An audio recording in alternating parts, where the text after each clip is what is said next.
Hello and welcome to a new episode on Sadhana World Foundation.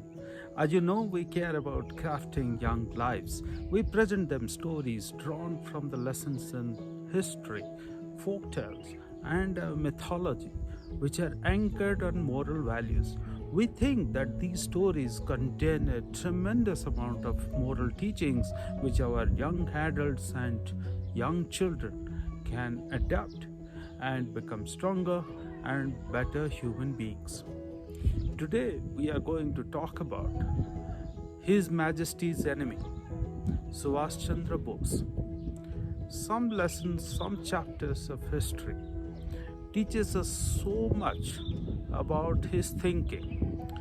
I thought that these can be extremely useful and extremely valuable for all of us.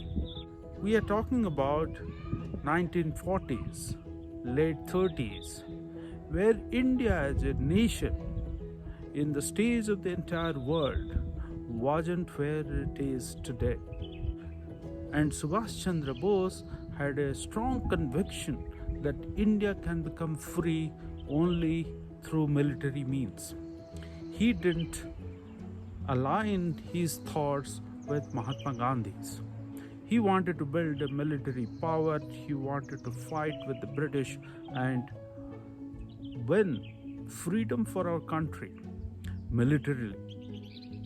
That time, of course, Adolf Hitler was one of the most powerful leaders in the world.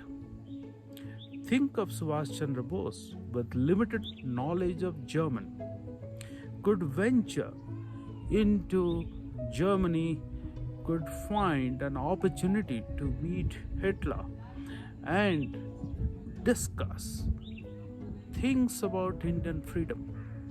And remember, that time Hitler did not have a very good opinion about India as a country, and he had very clearly written in his book that he preferred India to be ruled by a power like a British power.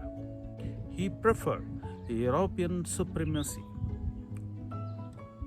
When Subhash Bose gathers the courage to approach Hitler for his help to ally with Japan and take help from Japan to defeat the British in India.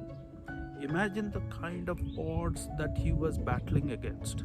But think of the amount of determination, the amount of commitment that he had for the cause of freedom of India, that he ventured into a nation as far as Germany and with so much of obstacles on the way. He meets Hitler.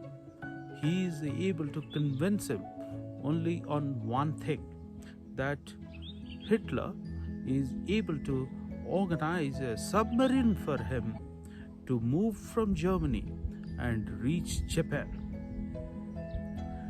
He is able to convince someone like Adolf Hitler to take his submarine and move from Germany to Japan. And remember that he has no allies in Japan. He doesn't know the language. He is simply brave. He is determined. And on the way, the submarine which is taking him to Japan meets with challenges, has accidents. The submarine gets into trouble. Throughout the day, the submarine moves under the sea, and in the night, the submarine comes on the surface of the water. It is always dark, but Subhash Bose is not deterred by the environment there. It was diesel, the smell of diesel, which was there all inside. The blankets were smelling of diesel. He was feeling like vomiting all the way. The food that was available in the submarine wasn't the food of his liking, and it was a 3-month long journey. He was able to withstand all of this. It is on record that when the submarine in its journey meets with an accident, meets with an unfortunate human error led accident, and a part of the submarine is getting damaged, and the captain of the submarine is worried and is taking the best of crisis management activities that one can think of. Subhash Bose is not impacted at all. During that time, when all this chaos is going on, people are thinking whether they will survive or not. He is focused on his plans of meeting the Japanese leaders and the story and the speech that he will deliver in front of those Japanese leaders.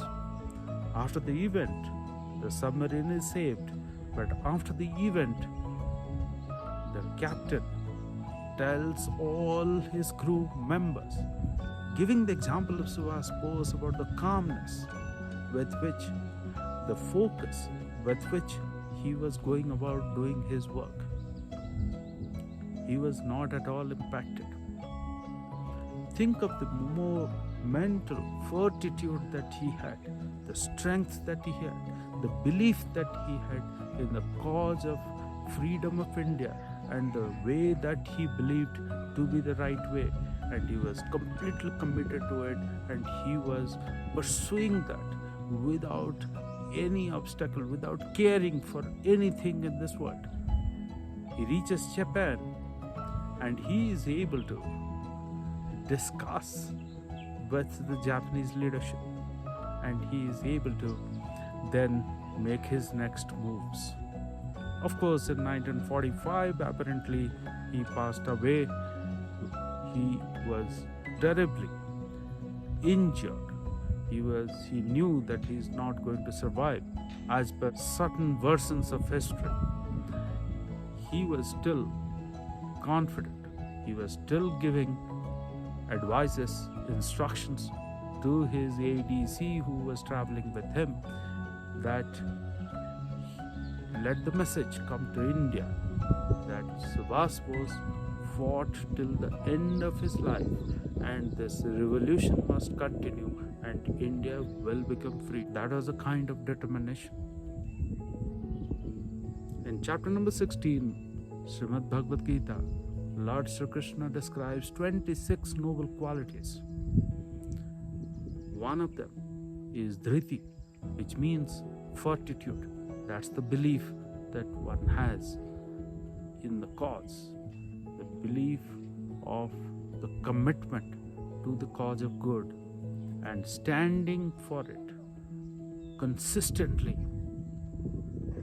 That's how it has been said that you will win if you persevere longer than the difficulty itself. You will be able to overcome difficulty only if you are able to persevere longer than the difficulty. Ladies and gentlemen, my dear young children, it's an intense lesson. I hope you find meaning in this value of fortitude. If we have to be confident, if we have to be successful, if we have to be noble, then this is a quality that we have to cultivate. We have to develop within ourselves. Thank you very much for listening to this. Bye for now.